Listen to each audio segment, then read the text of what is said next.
Good afternoon and welcome to the Duncan Virtual Performance Lounge. I'm Adam from KC 101. We're here with Ash, waking up in West Hollywood, California. How's it going this morning? It's good. I'm drinking my coffee. I love it. Drinking coffee, getting ready for the day. How's quarantine been for you in LA? I mean, obviously, different parts of the country have kind of been going through different stuff. What has your experience with the whole thing kind of been? It's not been bad. I mean, I definitely consider myself one of the lucky ones. I mean, it's sunny and beautiful, and thus the weird shadows happening on my face. And I mean, I feel very grateful. It's beautiful here, and I'm kind of a homebody slash grandma slash I'll wake up at 5 a.m. and go to bed at 9. So the whole quarantine thing's kind of been working for me. Yeah, because now you have no social pressure to go out and be out until 1 o'clock in the morning past your bedtime. Exactly. I don't have to make up excuses like, oh, I'm sorry, my grandma is sick. I have to go take care of her. I don't have to say anything. I'm just like, we're quarantined. I'm so sorry. It's quarantine. I love it. I love it. Now, moral of the story. Now, obviously a lot of records, being somebody that picks them for the radio, come across my desk. And the first time that I heard moral of the story, I'm like, wow, this song, the lyrics really, I don't know. I feel like everybody can kind of relate to them in one way or another. Everybody's kind of gone through a bad breakup. Tell me the story about moral of the story. Is it something that actually happened to you, or was it something that you just were kind of writing about? Yeah. I mean, I think that's why it's the weirdest thing to hear it on the radio. It's because it's directly about my own life. I once was married and now I'm not. And so the moral of the story is basically me coming to terms with all of that and processing that. And yeah, I mean, I think that's the craziest part of having someone like Niall Horan on the record and hearing it play on, pop radio of all things, talking about a very real life experience, a really vulnerable life experience. Yeah, I mean, it restores my faith even in radio, knowing that we're telling real stories, Yeah, absolutely. Now, your show, obviously, or your song got put on the show on Netflix, to All the Boys, P.S. I Still Love You. Tell me how that kind of transpired and what your initial reaction was to knowing that you were going to get on, your song was going to become an integral part of a show on Netflix. Well, when the song came out, and it was out for maybe a couple months, and we heard from the music supervisors of the To All the Boys I Love fam, and they had reached out about using moral of the story. They told us it was going to be in an integral, an important part of the movie, but we didn't know exactly how important, or that it was the pivot of the entire movie. Yeah. And so, yeah, I mean, I knew it was going to be a cool moment, and I was like, oh, Lizzo's song really popped off after she got that Netflix sync in the back of my head. I'm like, come on, Lizzo. Lizzo energy, come to me. Channel that Lizzo, channel it. I sure did. And then, yeah, when the movie came out, I was kind of getting nervous because it's not till the end. And I was like, oh man, people are really going to have to watch.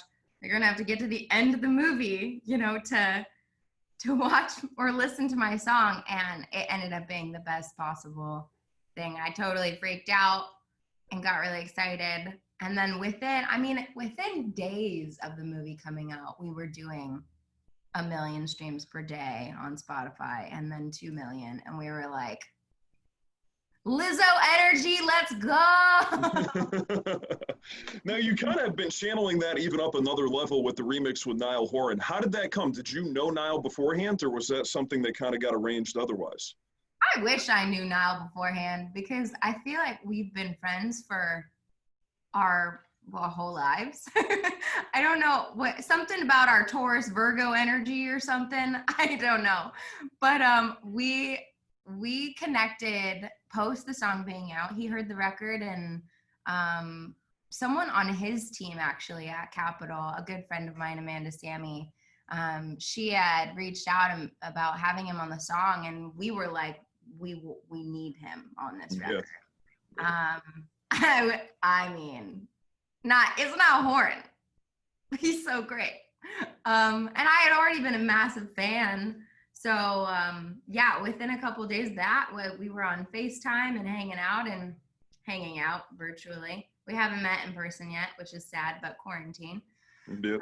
Um, and yeah, I mean, it really, I mean, both of us have said it. It feels like we've been friends for a really long time. It's just super got on right out the gate. And yeah.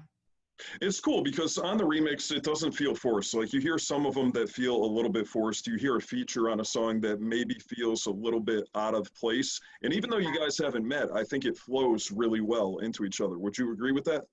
Yeah, I was really worried about that because I didn't want to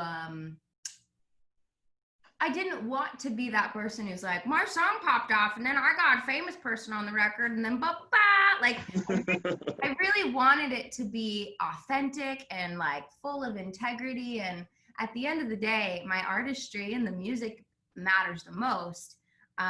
So yeah, I mean, I was nervous before we got his vocals in because I was like, ooh, the moment we got his vocals in, my heart was racing because I was like, if this isn't good or if he just doesn't fit, I knew he's already so talented. I knew he was going to be great, but not everyone, you could have thrown someone else on this record, Ariana Grande or someone, and it just wouldn't have fit.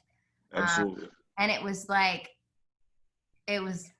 glue. I don't know. I need to come up with a better metaphor than glue. No, I think like glue is good because of the fact that there have been so many remixes that I've heard that just feel forced or they don't flow together or they don't work. Like for example, what you said, if you put Ariana Grande on it, you and Ariana would not have worked on that. There's just no way. And that doesn't mean that Ariana isn't great or that you're not great, but it just wouldn't have been a good mesh. But you and Niall definitely is. I totally agree. And you don't want it to be a part of a strategy. Like music careers and choices, like you do strategize and you do try to you want your music to get to as many ears as possible because you believe in it and you love it and you want people to believe in it and love it as much as you. But if it's all a part of a strategy, it takes away the heart of what you're doing. So, absolutely.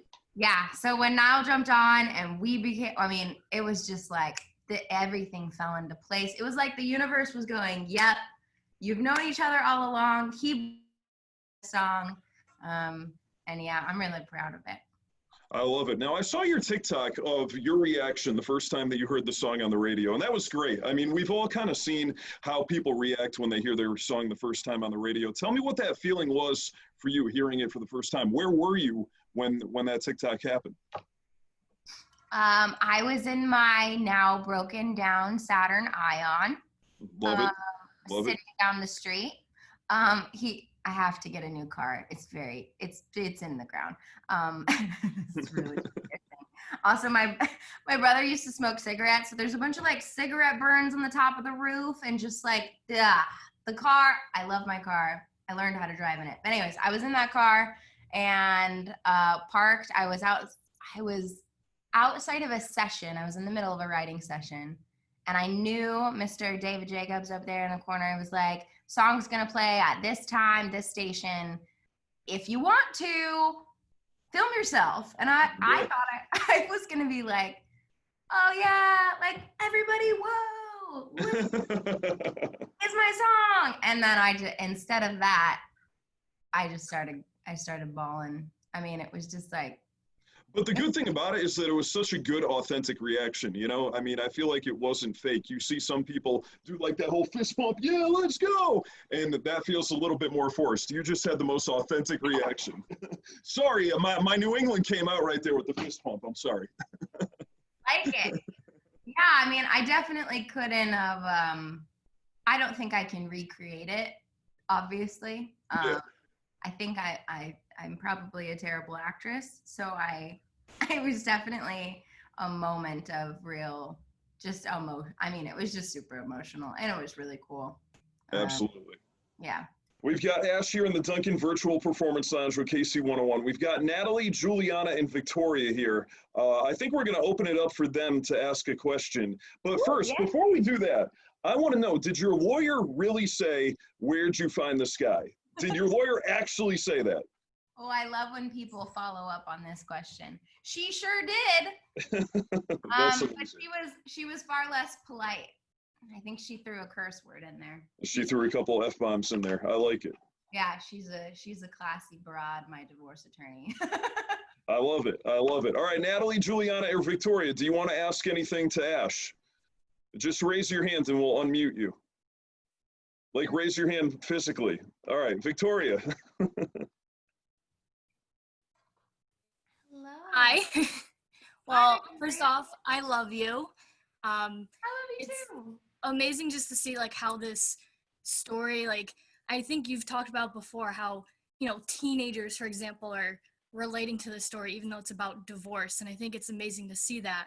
But one thing I do want to ask is, who's like your fashion icon? Because I love your style. I mean, look at you right now. Like, I'm just blown away by your fashion sense. Oh, well, thanks. Well, her name is Diane Keaton. She is a really famous actress. She became famous in the 70s for this movie Annie Hall, which is also my favorite movie of all time. And she only does like black and white and beige, basically. And maybe this pattern sometimes. So I like to think of myself as her on color.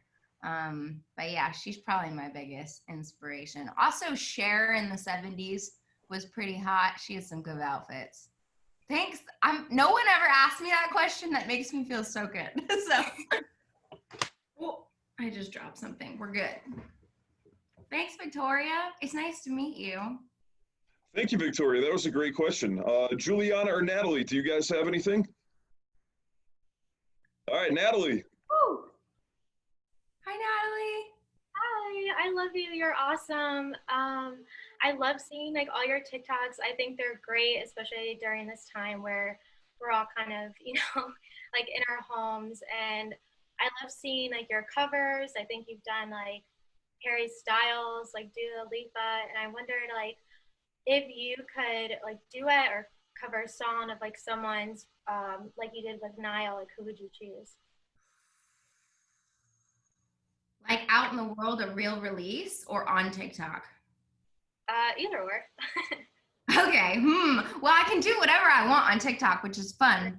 Which I haven't been. I need to get back. I need to do some more covers on there. They're so fun. If I had to choose, well, it's not out. I mean, it's not on what they call it, like Cycle right now. But Lizzo, clearly I've brought her up so many times today. We've actually chatted about potentially at some point writing together. So I would really love that. A song that's out though, probably Harry. Harry. If he was like, Ashe, do you want to feature on Watermelon Sugar? I'd be like, Yeah. oh yes. Call me, babe. Call me. Thanks for the question. That's awesome. That's awesome. Existence. All right, Juliana, do you have one? I think you raised your hand, right? Yeah, cool.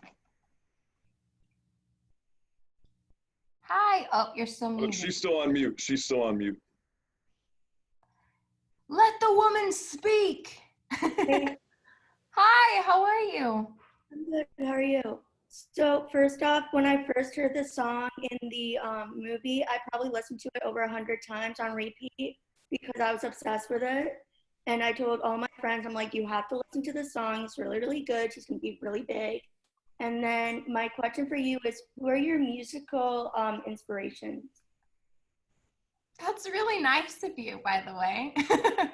You are the reason why the song is doing what it's doing. So thank you so much.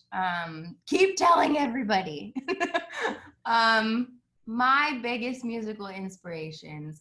Back to I go with the oldies, similar to Diane Keaton. There's a woman named Carole King. If you don't know who that is, listen to her album Tapestry. It'll change your whole life. And let's see, Brian Wilson, he made this album called Pet Sounds, which is my favorite album of all time.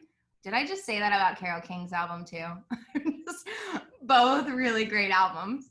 But currently on the landscape, I am so inspired by Dua Lipa. I think she is crushing just her authenticity and She clearly is just like, I'm going to be me and I'm not going to let anyone else tell me how to be. And I really love that. And same with Billie Eilish. They're probably my two like current inspos. Yeah. Thanks for asking. Awesome. Thank you, Juliana. Well, Ashe, you know, it's definitely a pleasure having you in our Duncan Virtual Performance Studio. We wish you were here in Connecticut in the real studio that we have, but obviously look forward to hopefully when this is all over, getting you to come around and perform for us live. But you were awesome. You were awesome. Awesome interview, awesome performance. Definitely appreciate you taking the time. Thanks, Adam. I can't wait till we're in person. We'll hang out in Connecticut and we can hopefully it'll be around a show. Maybe I can play a little actual real show. Absolutely. Maybe we can grab beer. For sure. Hell yeah. Well, thank you very much and have a great day. Enjoy California. Thank you. Bye everyone. Thanks for hanging out. All right, I love you guys. Bye.